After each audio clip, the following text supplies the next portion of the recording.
प्रथु ने ज्येष्ठ पुत्र को भेजा, इंद्र को पराजित कर लिया और घोड़ा वापस ला करके दे दिया। इसका नाम पड़ा विजतासु। जब घोड़ा छीन लिया, फिर घोड़ा लाया गया और अब की बार जब दोबारा दूसरी दिन घोड़ा छोड़ा गया, अब इंद्र तो मानने से रहे नहीं है। इंद्र नहीं माने, इन्होंने फिर घोड़े का हरण कर लिया। जही यज्ञ हनुमतात, गुरु जी शिष्य को आदेश दिया, प्रथु को आदेश दिया, महेंद्रम विबुधाधनम। यज्ञ में व्यवधान करने वाले का वध करने में कोई दोष नहीं लगता है। तुम्हारे यज्ञ में कोई व्यवधान कर रहा हो और उसका वध कर दिया जाए तो प्यारे कोई दोष नहीं लगता। इंद्र से घोड़ा छीन लिया और जैसे ही इंद्र को मारने के लिए तलवार उठाई, इंद्र शरण में आ गया और कहा त्राहि मां। प्रथु ने कहा कि तुम यज्ञ में व्यवधान इसलिए कर रहे हो ना कि तुम्हें भय लग रहा है कि तुम्हारा इंद्र पद चला जाएगा। तो जाओ इंद्र, हम तुम्हें वचन देते हैं कि यज्ञ का जो फल है वो हम तुम्हें दान में दे रहे हैं। अब बताओ, कोई ऐसा होगा कि अपना जो फल मिल रहा वो किसी और को दान में दे दे? प्रथु ने कहा जाओ इंद्र, हम तुम्हें वचन देते हैं कि इस यज्ञ का जो फल है हम तुम्हें दान करते हैं, और जब तुम्हें यज्ञ के फल का दान मिल जाएगा, और हमने जब यज्ञ का दान कर दिया, जब फल ही दान कर दिया तो यज्ञ एकदम निष्कपट निर्विवाद भक्ति से पूर्ण हुआ। और जैसे ही ये यज्ञ पूर्ण हुआ, मानो एक आश्चर्य हो गया। भगवान अपि वैकुंठा और साकम मधवता विभू। आश्चर्य क्या? बोले भगवान अपि माने भी, भगवान भी वैकुंठ को त्याग कर उस यज्ञ कुंड में चतुर्भुजी रूप में प्रकट हो गए। और जैसे ही चतुर्भुजी रूप में भगवान प्रकट हुए, प्रथु ने प्रणाम किया। भगवान बोले प्रथु, हम तुम्हारे निष्कपट निश्चल भक्ति से फल से बहुत प्रसन्न हैं, इसलिए वर मांग लो। प्रथु ने कहा गुरु जी, ये बताइए कि अब बाकी ही क्या रह गया है, जिसे परमात्मा का साक्षात दर्शन हो जाए और फिर भी कुछ मांगने की कामना रहे तो वो बेकार है। उससे बड़ा दुर्भाग्य तो हो ही नहीं सकता है, जिसका नाम ही दया का सागर है, जिसके लिए कहा गया है करुणा निधान रहुआ जगत के दाता है, जिसके लिए खुद लिखा गया है करुणा निधान रहुआ जगत के दाता है। करुणा निधान रहुआ जगत के दाता, करुणा निधान रहुआ जगत के दाता है। करुणा निधान रहुआ जगत के दाता।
के नाथ रहुआ जगत के दाता है।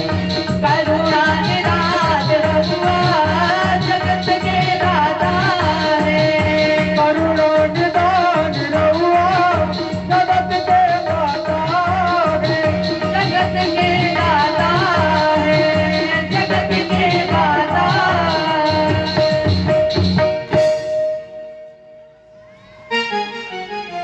जाने जहान रहुआ जगत के दाता है। और जिसे करुणा निधान का दर्शन हो जाए और उसके बाद भी कुछ मांगने की कामना शेष रह जाए, उससे बड़ा दुर्भाग्य कुछ कोई नहीं है। और अगर आप फिर भी हमें कुछ देना चाहते हैं तो मुझे प्रसाद के रूप में दीजिए। क्या? विध्वंस करना युद्ध में वरहा। ठाकुर जी, मुझे आप कुछ भी देना चाहते हैं तो मुझे दीजिए 10,000 कान। भगवान बोले 10,000 कान? कितना अच्छा वरदान मांगा है कि मुझे दीजिए 10,000 कान, और उस कानों से हम सुने आपकी कथा, आपके भजन सुने। इतना ही नहीं, और मेरे हाथों से आपकी सेवा हो। और हम लोग 2 कानों में ही थक जाते हैं सुन सुनकर। 2 कान में ही कह देते हैं अरे आज हमने सुन ली, अब कल कौन जाए, हम थक गए। उसने मांगे 10,000 कान। जितने कानों से भी हम ज्यादा से ज्यादा कथा को सुने उतने ही अच्छा है हमारे लिए। मुझे दीजिए ये दुनिया का त्याग और इन चरणों में अनुराग। अब अनुराग क्यों मांगा, ये समझने का विषय है। आप कितने भी जब तक कर लें, लेकिन जब तक अनुराग नहीं है तब तक भगवान की प्राप्ति असंभव है। चाहे जितने पुण्य कर ले, चाहे जितने जब तब भजन सुने, जब तक अनुराग नहीं है तब तक आप भगवान को प्राप्त नहीं कर सकते हैं। इसलिए ठाकुर जी क्या दीजिए मुझे, दुनिया का त्याग और अपने चरणों में अनुराग।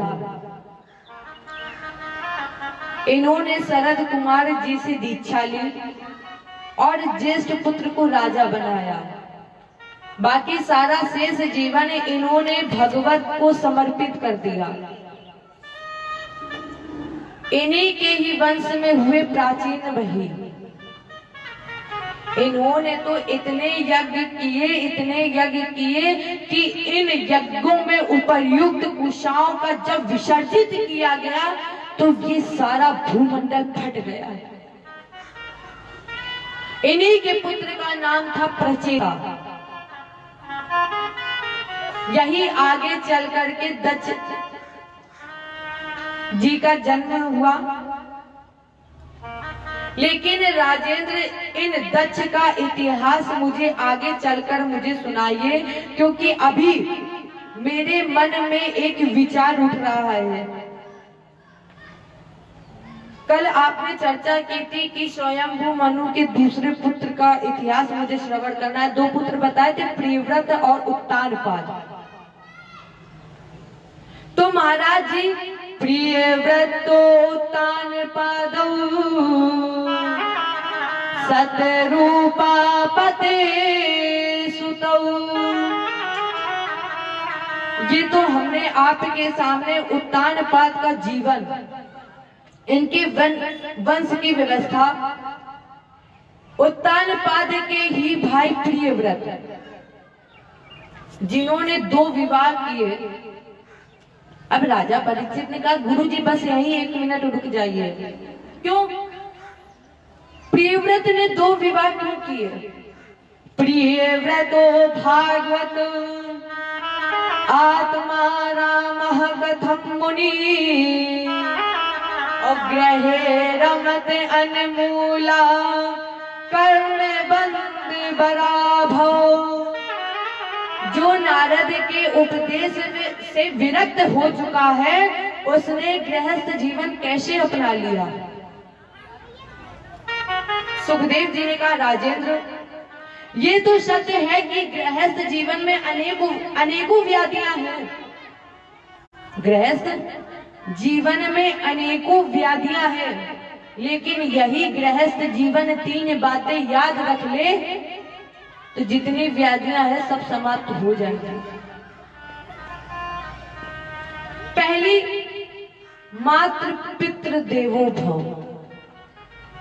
हमारे आपके लिए जो सबसे बड़ा अगर कोई गुरु है, कोई भगवान है तो वो है माता पिता। इन्हें कभी अपमान मत करिए बल्कि इन्हें पूजिए। और अगर आपने माता पिता की सेवा कर ली तो ये समझ लो कि आपने भगवान की भी सेवा कर ली है। और अगर आप माता पिता को इसी तरह अपमानित करते रहे और मंदिर जाते रहे तो आपको कुछ फल नहीं मिलेगा। इसलिए सबसे पहले आपके गुरु हैं तो वो है माता पिता। राम जी ने कहा है, सुन जननी सोई सुत बड़े भागी।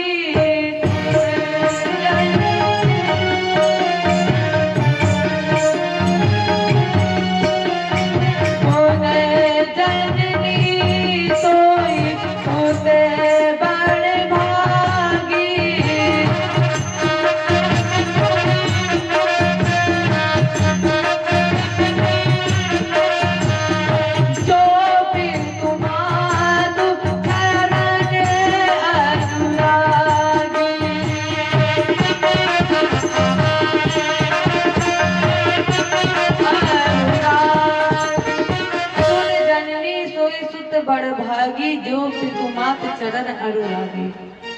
माता पिता के चरणों से अच्छा कुछ भी नहीं है। दूसरा, अतिथि देवो भव। कौन से अतिथि? वो अतिथि नहीं जो फोन करके 1 घंटे पहले से ही बता रहा कि आज हम तुम्हारे घर आ रहे तो नाश्ता पानी की व्यवस्था करना।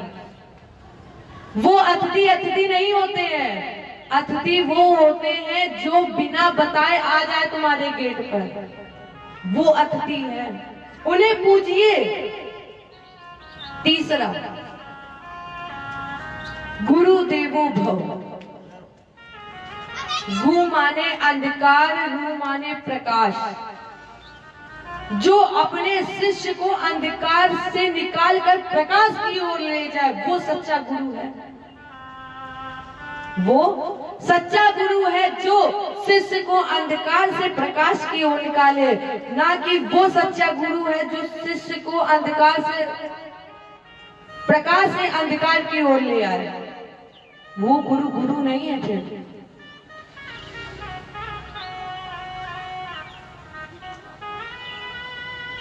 बिन वो भाव निधि तरह न कोई, चाहे विरंच शंकर सम होई। इसलिए ये 3 बातें मान लीजिए, क्योंकि राधा और कृष्ण ये तो सब पूजनीय है। और जब भगवान माता पिता सब पूजनीय है तो फिर उनको पूजो। और उनके चरणों में भी राधे तेरे चरणों की एक बार अगर धूल मिल जाए, और फिर चाहे तुम राधा जी का नाम गाओ माता पिता को अपमानित करके, चाहे कन्हैया जी का, कोई फल नहीं मिलेगा। तो पहले अपने माता पिता को खुश करिए, फिर प्रभु के पास आइए। राधे तेरे चरणों की रज धूल जो मिल जाए, राधे तेरे चरणों की रज धूल जो मिल जाए। सच कहता हूँ राधे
गुनगुनाए।